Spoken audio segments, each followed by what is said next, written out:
The industry minister described the scope of the conditions and financial ramifications as unprecedented.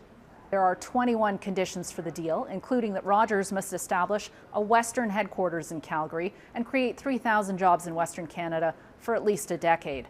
And Rogers must invest $5.5 billion to expand 5G networks and $1 billion to connect rural, Indigenous, and remote communities. There are also requirements that wireless plans offered by Videotron be comparable to what's currently available in Quebec and offer options at least 20% cheaper than the major competition. There are stiff financial penalties in place if these conditions aren't met. Penalties are up to $200 million for Videotron, up to $1 billion for Rogers. The industry minister also announced a freeze on the transfer of all major licenses in the telecom sector.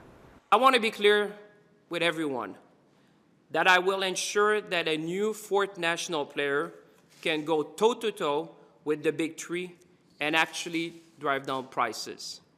These conditions and enforceable commitments should not be taken lightly. Consumer advocates and telecom analysts have questions about how conditions can be enforced over a decade.